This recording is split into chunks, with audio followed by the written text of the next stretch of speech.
Dezembro de 2013, último mês da gestão de Edinho Silva à frente do PT São Paulo. Nós conversamos hoje com ele para entender o que foram esses 6 anos à frente do partido e também como ele sai preparado para 2014. Tudo bem, Edinho? Tudo bem, Aline. Primeiro, é uma alegria imensa estar fazendo talvez a minha última participação enquanto presidente da TV Linha Direta e uma alegria ser entrevistado por você, que nos ajudou tanto a organizar a comunicação do PT, sob orientação do nosso secretário Sidão. Então é um momento especial para mim também, estar conversando com os nossos militantes, nossos filiados, e estar conversando em especial com você. Edinho, eu vou começar por uma coisa que pautou toda a tua gestão, que foi o diálogo com a militância e com as lideranças. A gente acabou de sair do processo de eleições diretas, o PED 2013, 491 cidades participaram desse pleito, mais de 82 mil votos foram computados. Qual foi a tua avaliação de todo esse processo, da escolha das novas direções e da organização que o PT desenvolveu para chegar a esses resultados? Claro, Aline, que nós, todos os dirigentes, esperavam um número até maior de filiados. Mas eu sou daqueles que faz uma avaliação muito positiva. Mais de 80 mil filiados foram às urnas. Nenhum partido no Brasil, nenhum estado, consegue mobilizar tantos militantes, tantos filiados em um processo de votação. Agora, o PT vive um processo também de adaptação às novas regras. O nosso último congresso fez várias mudanças de regras, mudanças de representação nas instâncias partidárias, que eu julgo também o PT sai na frente mais uma vez, garantindo a cota mínima para os negros, para os jovens, a paridade para as mulheres. Então, é o PT que efetivamente sinaliza para a sociedade relações igualitárias. Se o PT quer relações igualitárias, ele tem que dar exemplo.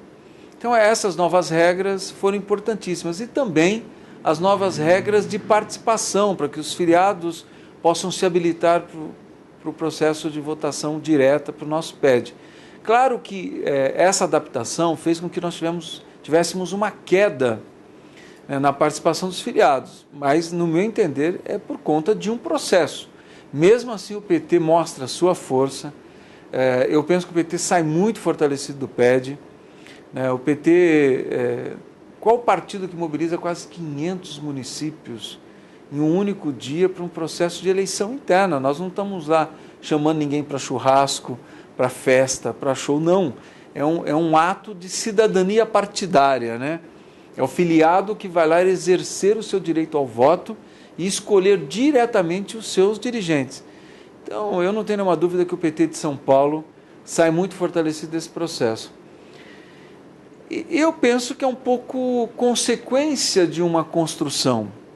E aí eu sou muito grato às minhas companheiras, meus companheiros de executiva e de diretório. O que nós realizamos, em especial nesses últimos 6 anos que eu estive à frente da presidência, essa junção de esforços, essa pacificação que o PT vive em São Paulo, que muitos, quando eu entrei na presidência do PT, alguns diziam assim, olha, Edinho, aquilo é campo minado, vai ser puxada de tapete o tempo todo, ali é guerra, é briga. O PT de São Paulo é o partido que mais tem lideranças, todas as lideranças, a grande maioria das lideranças nacionais são de São Paulo.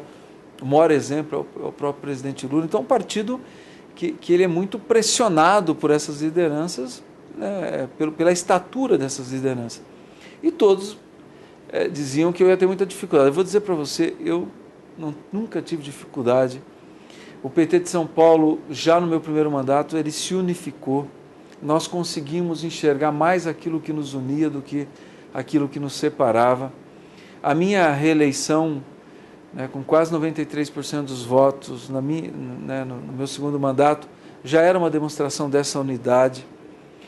Então o PT se unificou, nós conseguimos aumentar os nossos setoriais. Hoje o PT, se você pegar os movimentos sociais, são quase 17 setoriais e secretarias organizadas, juventude, mulheres, negros, enfim, igualdade racial. representados nas instâncias partidárias. Né? O nosso partido reorganizou o processo das macros. Né? As macros têm hoje um peso muito grande na organização partidária, não que não tivesse, mas nós, todos os grandes movimentos, né, os passos que nós íamos dar dentro do PT, nós chamávamos os coordenadores de macro, mobilizamos setoriais o tempo todo. As caravanas, né, as duas gestões, nós organizamos 3 caravanas, mobilizando o PT todo, portanto, o partido se mobilizava o tempo todo para o diálogo, para a construção de posições. Eu penso que a consequência está aí, é um partido unificado, né? A eleição do Emídio mostra isso, o Emídio ter 92% dos votos é uma manifestação dessa unidade partidária, é um partido que superou as picuinhas, as guerras internas, as disputas pelas disputas, e um partido pautado no diálogo. O diálogo nas instâncias, a valorização das instâncias. Nós nunca deixamos que a executiva deixasse de se reunir, a executiva se reúne quinzenalmente, né? Isso é regular, está na agenda. No começo do ano nós já aprovamos a agenda do ano todo, o diretório se reúne, com raras exceções, mensalmente. Então, a consequência está aí, um partido forte, unificado, pronto para enfrentar 2014, para enfrentar a construção da candidatura do Padilha, e, claro, um partido preparado para ajudar aqui em São Paulo no processo de reeleição da Dilma. Né? Perfeito. Você evidenciou muito quais são as características do PT aqui no Estado, principalmente depois de 6 anos. 6 anos com muito diálogo, com uma série de atividades para aproximar a militância. Como é que o PT parte para 2014? Ele está preparado para essa disputa? Você está de pertinho ainda disso, continua aqui sendo nosso deputado, vai fazer a tua colaboração, não tenho a menor dúvida disso. Mas como é que o PT, como você deixa esse PT organizado para o próximo ano? O partido está organizado, acho que o PT de São Paulo está muito forte, está organizado. Né? Eu sempre dizia o seguinte, faltam 4 cidades para a gente ter PT no estado inteiro. Semana passada nós chegamos, faltam 3 cidades só, né? Porque nós fundamos o PT em mais uma. Então, o partido está organizado, o partido está implantado, né? Os encontros do interior, nós realizamos 2 encontros do interior, realizamos encontros de prefeitos regularmente, de vereadores. Né? Assim que nós saímos das eleições de 2012, nós conseguimos um encontro grande de vereadores no Embu. Agora nós vamos realizar um encontro de vereadores para que a gente possa... Realizamos um encontro de prefeitos na cidade de Santo André.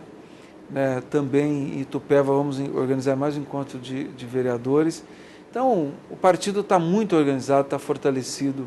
A relação com os movimentos sociais ela é uma relação hoje umbilical. Né? O PT entende e entendeu a importância de nós crescermos institucionalmente, crescemos muito. Né? A nossa bancada federal, bancada estadual, nossos vereadores, né? São quase 380 vereadores em todo o estado, implantado nos municípios.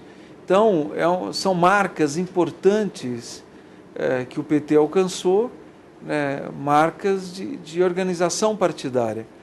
Em 2014, o grande desafio é a construção da candidatura do Padilha, que também eu penso que nós avançamos muito. O encontro de Bauru, nós praticamente demos o start na pré-candidatura do Padilha em agosto. Nós nunca tivemos isso no PT. Em agosto nós já sabíamos quem era o nosso candidato a governador. Começamos o diálogo de construção de política de alianças, começamos o diálogo de construção do programa de governo, né? Construímos uma agenda de pré-campanha para o Padilha. Agora, em janeiro, essa agenda continua, né, de pré-campanha. Então, o que nós temos agora é que fazer com que a nossa máquina partidária funcione, né? Respeitando a política de aliança, mas o PT tem que entender que é ele que vai liderar esse processo, funcione tanto para a construção da candidatura do Padilha, bem como para a construção da reeleição da Dilma. Né? Perfeito. Edinho, você é um baita quadro dentro do PT, não estará mais à frente do partido agora, a partir de dezembro, mas continua sendo deputado. Qual é a tua colaboração direta para esse processo, para 2014, para a reeleição da Dilma, para o próprio Padilha aqui no Estado? Primeiro, obrigado pelo grande quadro. Eu penso o seguinte, Aline, eu não conheço, eu não me reconheço fora do PT, enquanto pessoa, enquanto ser humano. As pessoas podem perguntar, mas como? Olha, eu estou no PT, eu entrei no PT, eu tinha 19 anos de idade. A minha vida, desde o dia que eu me filiei, foi viver o PT. O PT me fez vereador, né? Eu sou filho de uma família muito pobre, em Araraquara, fui criado na periferia de Araraquara, construí minha militância nos movimentos sociais da igreja, e o PT fez com que um menino, um Silva, se elegesse vereador em Araraquara por um bairro de periferia. O PT me reelegeu vereador como um dos vereadores mais votados da minha cidade. O PT me fez prefeito de Araraquara quando ninguém acreditava que um filho de uma família pobre, um vereador, pudesse se eleger prefeito. O PT me fez reeleito prefeito de Araraquara. O PT me fez o deputado mais votado da nossa coligação. Portanto, eu não consigo me enxergar fora do PT. Eu respiro o PT, eu vivo o PT. Claro, a coisa mais importante da minha vida é a minha família, são as pessoas que me trouxeram até aqui. Mas o PT é fundamental, né, na construção de tudo que eu sou. Então, eu jamais vou deixar de prestar serviços e de servir o PT. Quando eu fui convidado para disputar a presidência do PT em 2006, no final de 2006, comecei em 2007, no momento mais difícil da vida do PT, que era pós as denúncias que nós sofremos nacionalmente e pós as denúncias que nós sofremos aqui em São Paulo. Muitos diziam assim, como que você vai tocar uma prefeitura e vai ser presidente do PT? Um dia, eu sofri muito pessoalmente para tomar essa decisão, porque eu achava muito difícil conciliar as duas coisas. E aí um dia, num diálogo até com a minha companheira, a Andréia, eu cheguei à conclusão seguinte, olha, se o PT me deu tanto na minha vida, o momento que o PT mais precisa de mim, eu não posso falar não. E eu saí candidato, enfrentei disputa interna, me elegi presidente do PT, enfim, foi uma forma de eu retribuir ao partido, no pior momento da vida do partido, aquilo que o PT me deu a possibilidade de me construir. Porque sabe quando que um filho da lavadeira de um hotel e do porteiro de um hotel se elegeria prefeito de Araraquara que se não fosse pelo PT? Jamais, nunca. É só o PT que criaria essa oportunidade para mim. Então, eu nunca vou deixar de servir, né, a esse projeto que nós construímos, liderado pelo presidente Lula, liderado pela presidenta Dilma. Um dia, quando o presidente Lula se descobriu com o câncer, eu estava inclusive numa atividade junto com a CUT, em Presidente Prudente, quando eu vi no meu Twitter, né, que alguém me marcou no Twitter que o presidente Lula tinha feito o diagnóstico no Sírio-Libanês. Eu segurei o evento, mas foi um baque para mim, e depois eu fiz uma carta ao presidente Lula, e eu me emociono muito só de lembrar, porque quem me levou para a militância política foi o Lula. Eu me lembro que eu era jovem, de um grupo de jovens do meu bairro, e eu ficava vidrado de ver aquele líder sindical, né, com voz rouca. Ele errava português para burro na época, assim, e eu também errava, porque todo mundo, né, que não teve uma boa formação básica, eu estudei sempre escola pública, quem que não... mas aquilo, o jeito dele falar, a forma dele falar e das coisas que ele falava, aquilo ia ao encontro a todos os sonhos que eu tinha, né? E o Lula me levou para a militância política, me levou para o PT, enfim. E eu fiz uma carta de muita gratidão a ele por tudo que ele representava na minha história. Então, é impossível eu não me dedicar a esse projeto. Eu estou saindo da presidência do PT com um sentimento muito forte de alguém que prestou um serviço, que serviu a um projeto, serviu a um projeto que é o projeto de todos nós, que é o projeto que materializa todos os nossos sonhos, né? De todos nós, dos militantes que foram fundadores. Eu não fui fundador do PT, eu sou da segunda geração, imagino eu, né? Se a gente consegue classificar o PT em gerações, tem aqueles que vieram depois de mim, que se filiaram ao PT depois de mim. Eu penso que o PT é um sonho coletivo, ele não é um sonho individual, ele é um sonho coletivo sonhado por muitos, hoje sonhado por milhares e milhares no Brasil inteiro, e é por isso que nós temos a força que nós temos. Então, eu saio da presidência do PT com esse sentimento de quem prestou um serviço ao PT e quero continuar prestando serviços ao PT. Eu não sei de que forma, não sei como, eu nunca tive muita ansiedade de descobrir caminhos, porque eu penso que os caminhos vão surgindo na nossa frente, porque eu sempre penso assim, a gente sempre colhe o que a gente planta. Se não tem plantio, não tem colheita. E se você planta coisas ruins, você vai colher coisas ruins. Se você planta coisas boas, você vai colher coisas boas. Eu penso que, e eu não sou perfeito, eu devo ter errado muitas vezes na condução da presidência do PT. Agora, eu sempre procurei fazer com que o processo fosse coletivo, né? O PT não é o PT da minha cabeça, o PT é um PT coletivo. Talvez por isso que eu tenha, errado menos. Então, se eu plantei, algum caminho vai aparecer. E eu vou continuar ajudando a construir esse projeto, vou continuar me dedicando a esse projeto, como eu sempre me dediquei desde os meus 19 anos de idade. Edinho, o PT vive um outro momento difícil hoje, que é o julgamento da ação penal 470, já o cumprimento aí, né, das penas determinadas pela Justiça. Qual é o recado que fica para os companheiros que estão em meio a esse turbilhão todo e a militância que tem demonstrado seu apoio incondicional? Sabe, Aline, eu penso que... sabe, um dia eu era prefeito, eu recebi o Zé Dirceu em Araraquara, logo depois que ele saiu da Casa Civil.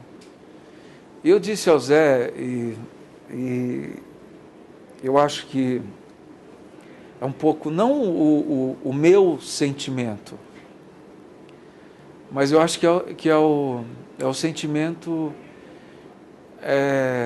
de todos os nossos militantes. Eu disse a ele que essa história não se encerrava ali. E não foi um discurso para ele, como muito menos discurso para o Genuíno, enfim. Para os companheiros que se envolveram na ação 470, porque é muito difícil achar que a síntese da vida das pessoas que se entregaram tanto a um projeto possa ser isso. Na minha cabeça não fecha a conta. É uma contradição. Não pode, porque eu acho que o PT cometeu um grande erro. E acho que o PT tem que ter coragem de fazer autocrítica. Não aquela autocrítica destruidora, né, da tradição da esquerda mais, né, histórica, que também naquele momento eles achavam certo, não estou julgando. Mas a autocrítica de quem... Qual foi o nosso grande erro? A sociedade sempre esperou de nós o diferente. E nós incorremos nos erros que os demais partidos incorriam, que era se seduzir pelos recursos não contabilizados. Esse foi o erro do PT. E de achar que as alianças, elas se davam e elas se mantinham pelo debate de estrutura e não pelo debate de ideias. Esse foi o grande erro do PT. E podem me criticar, essa entrevista vai ficar aí no ar, vai ficar pelas redes, podem me criticar o tanto que quiser. Não me importo, esse debate eu faço quantas vezes precisar fazer. Acho que nós perdemos o debate político, Aline. O PT perdeu o debate.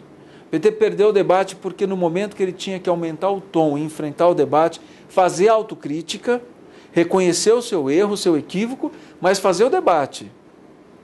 Nós não reconhecemos no momento que deveria reconhecer, erramos sim, dizer para a sociedade que nós erramos quando nós cometemos, incorremos nas mesmas práticas. Esse foi o nosso erro. E a sociedade tem o direito de nos cobrar, porque ela queria de nós algo diferente. Ela não queria que o PT incorresse nos mesmos erros. Incorremos, erramos. Todo mundo erra, o PT errou. Esse foi o grande erro histórico do PT. E nós vamos pagar por isso por um longo período. Mas tinha que ter feito o debate, não podia ter deixado caracterizar manipulação de dinheiro público, não podia ter deixado caracterizar mensalão, pagamento de parlamentar, porque isso não, me diga onde tem o fato. Esse fato não existe, ele não está materializado. Então nós recuamos politicamente quando não devíamos ter recuado, e não estou incriminando ninguém, não estou cobrando de ninguém. Acho que o PT é uma construção coletiva, portanto nós acertamos e erramos coletivamente, todos juntos. Ali nós perdemos o debate, ali se construiu na sociedade a versão do mensalão, e a partir dali nós começamos a pagar todos os preços que nós estamos pagando hoje. Então, mas eu vou dizer para você que ainda o sentimento permanece, em mim permanece. Essa história não está conclusa. O processo histórico vai nos dar a oportunidade de nós primeiro fazermos o reconhecimento do nosso erro.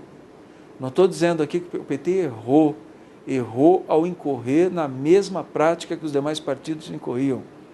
Errou ao achar que se construía política de aliança. Não estou dizendo maioria, não. O governo do presidente Lula não precisava construir maioria no Congresso com relação de debate de estrutura. O nosso erro foi nas eleições de 2004. Foi nas eleições de 2004 onde nós construímos política de alianças em cima do debate só de estrutura. Não no debate de ideias. Ali depois o PT, no meu entender, criou um passivo e quis dar conta desse passivo. Então esse foi o erro do Partido dos Trabalhadores, e nós temos que fazer esse debate com a sociedade com muita tranquilidade. Agora, o debate para descaracterizar mensalão, manipulação de dinheiro público, para descaracterizar compra de apoio parlamentar, esse debate nós perdemos. Nós perdemos e se consolidou na sociedade uma outra imagem. Agora, eu penso que o processo histórico ele não está concluído, ele não está fechado, a história está aí, nós temos que continuar dialogando com a sociedade, continuar tentando construir no processo histórico a síntese que se aproxime o máximo possível da verdade. Entendeu? E efetivamente os exageros também serão julgados, as manipulações também serão julgadas, né? A forma como se manipulou a mentira para se construir falsas verdades também será julgado, né? As injustiças também serão julgadas. Então eu penso que ainda esse processo está em aberto, e eu acredito muito na nossa capacidade de fazer o debate ao longo do processo histórico. Eu vou encaminhar nossa entrevista para o final. Eu imagino que você tem uma série de companheiros da militância que apoiou tua gestão durante 6 anos. Queria pedir para você deixar uma mensagem, aproveitando também que a gente já está próximo ao final do ano, temos Natal, Ano Novo. Então, o que dizer para quem esteve ao teu lado durante esses 6 anos e vai continuar te acompanhando, sem dúvida? Olha, Aline, primeiro, antes de eu fazer essa minha despedida, eu quero apenas concluir com uma seguinte reflexão. Primeiro, o Partido dos Trabalhadores não pode se intimidar no debate contra a corrupção. O PT sempre foi o partido que lutou contra a corrupção e contra a apropriação dos espaços do Estado. Nós temos que continuar lutando e não podemos recuar politicamente. O presidente Lula nos deu e deu para a sociedade lições históricas, como tem dado a presidenta Dilma. Autonomia para os órgãos fiscalizadores, autonomia para o judiciário, autonomia no Ministério Público, que são bandeiras que nós sempre defendemos. Né? O presidente Lula nos deu demonstrações e é por isso, inclusive, que os julgamentos, que eu estou dizendo que vão ser também checados historicamente, os julgamentos ocorreram, o Ministério Público se manifestou da forma que quis se manifestar, a Polícia Federal investigou da forma que deveria investigar, o Judiciário julgou da forma que achou que deveria julgar. Então, essa autonomia foi uma autonomia construída pelo governo do presidente Lula, porque o PT defende, sempre defendeu isso. A presidenta Dilma está com a mesma prática. Então, o PT não pode ter medo de fazer o debate contra a corrupção, o debate de valorização do dinheiro público, de rigor na fiscalização do dinheiro público. Segundo, o Partido dos Trabalhadores tem que, no meu entender, fazer uma síntese rápida de todo esse processo e fortalecer muito as nossas bandeiras de reforma política, as bandeiras de democratização, de criarmos cada vez mais instrumentos de controle da sociedade civil sobre o Estado. Nós temos que aprofundar o nosso debate de democratização do judiciário.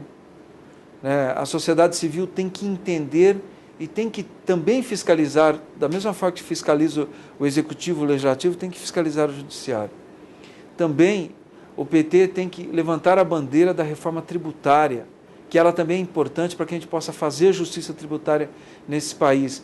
E não ter medo, quando se fala assim de democratização da comunicação, nós não podemos cair no engodo que nós estamos e recuar. O PT nunca defendeu o controle de conteúdo.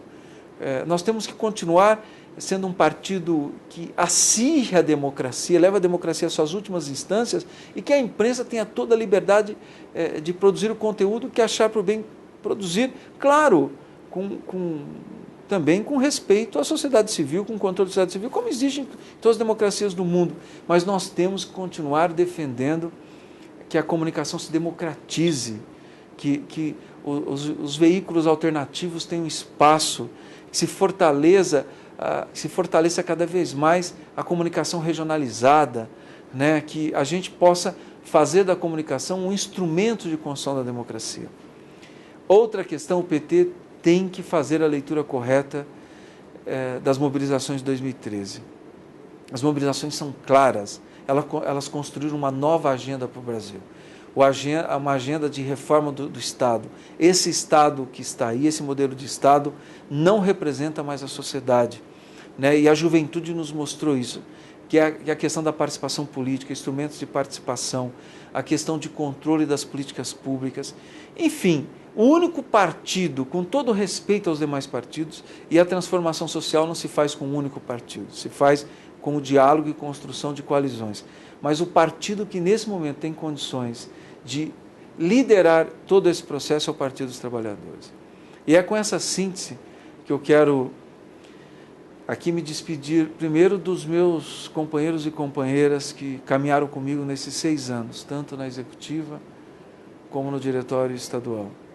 Quero agradecer muito aos meus companheiros e companheiras trabalhadoras e trabalhadoras do PT estadual, que nos ajudaram, que ajudou as instâncias, que esteve junto com as instâncias, nos ajudando a construir o sonho de um PT de São Paulo mais forte, de um PT cada vez mais próximo da militância, de um PT cada vez mais pacificado, unificado e mais próximo dos movimentos sociais, e que o PT entendeu a sua missão. A sua missão é ser um instrumento. Um partido político ele não pode existir por si só, né? Ele não se realiza nas suas relações internas. Um partido político ele tem que ser um instrumento de transformação da sociedade, né? E o PT de São Paulo, eu penso que em muitos momentos entendeu isso e por isso que ele se unificou tanto. Se unificou com as trabalhadoras e os trabalhadores do PT, com os dirigentes do PT, com os nossos coordenadores de macro, com os nossos participantes setoriais, enfim, com toda a nossa militância. Então, sou muito grato, né? E também quero aqui deixar um Feliz Natal a todos que tiveram paciência para assistir essa entrevista até o final, portanto, que bom ver essa mensagem. Um Feliz Natal e que 2014 a gente possa acima de tudo, construir as condições para a nossa realização, para a realização dos nossos sonhos coletivos, dos nossos sonhos individuais, e que 2014 seja o ano da construção de um sonho antigo, que é o sonho de nós consolidarmos uma mulher à frente da presidência da República, mostrando a capacidade das mulheres, que a presidenta Dilma possa ser reeleita e que a gente possa transformar o sonho de aproximar São Paulo de tudo isso que acontece no Brasil, elegendo Padilha governador. Que a gente possa aumentar a nossa representação, deputados estaduais, deputados federais, que a gente reeleja, reconduza o senador Suplicy ao Senado, enfim, que esse sonho de resultados políticos possa ser a materialização de sonhos maiores, de sonhos de nós construirmos uma sociedade onde cada mulher, cada homem, independente das suas opções, independente da sua raça, independente daquilo que construiu enquanto ser humano, que efetivamente que esse sonho possa ser o sonho da construção de uma sociedade igualitária, de uma sociedade justa, onde todos efetivamente possam ser felizes.